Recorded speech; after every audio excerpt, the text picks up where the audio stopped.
KP Sharma ओलीज्यूको arrest भइसकेको छ। अब हेर्न बाँकी भनेको चाहिँ एमाले के गर्छ।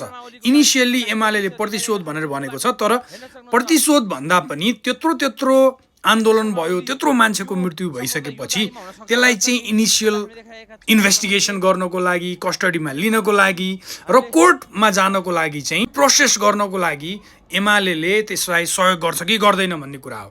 र हाम्रो नेपालको नियम कानुनमा एमाले पार्टीले विश्वास गर्छ कि गर्दैन भन्ने कुरा हो है। अहिले चाहिँ एमाले चाहिँ अब नेपालको नियम कानुनलाई विश्वास गर्दै इनिसियल इन्भेस्टिगेसन गर्न दिनको लागि चाहिँ यदि छोडिदियो भने चाहिँ त्यो राम्रै हुनेछ।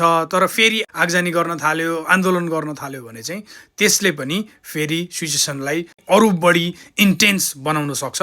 त्यही हुनाले एमालेका साथीहरूलाई नेपालको कानुन, नेपालको कोर्ट सिस्टमलाई विश्वास गरेर यो प्रोसेसलाई सघाउनको लागि अनुरोध गर्दछु। किनभने एउटा देशको प्रधानमन्त्री भएको, त्यत्रो जेनजीको आन्दोलनमा त्यत्रो मान्छे मरेको, त्यत्रो विध्वंस भइसकेपछि प्रधानमन्त्रीलाई कस्टडीमा लिएर अहिले चाहिँ उहाँलाई इन्भेस्टिगेसन गर्नु चाहिँ नराम्रो कुरा हो जस्तो लाग्दैन।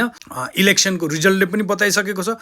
त्यो हुनाले चाहिँ जस्ट हम्बल रिक्वेस्ट, अहिले चाहिँ एकदम तातेर अहिलेको सिचुएसनलाई इन्टेन्सिफाई गर्नुभन्दा पनि अलिक कामली जाँदाखेरि चाहिँ बेटर हुन्छ होला एमालेको पार्टीको लागि पनि र काङ्ग्रेस पार्टीको लागि पनि। हस् त, धन्यवाद। Thank you so much.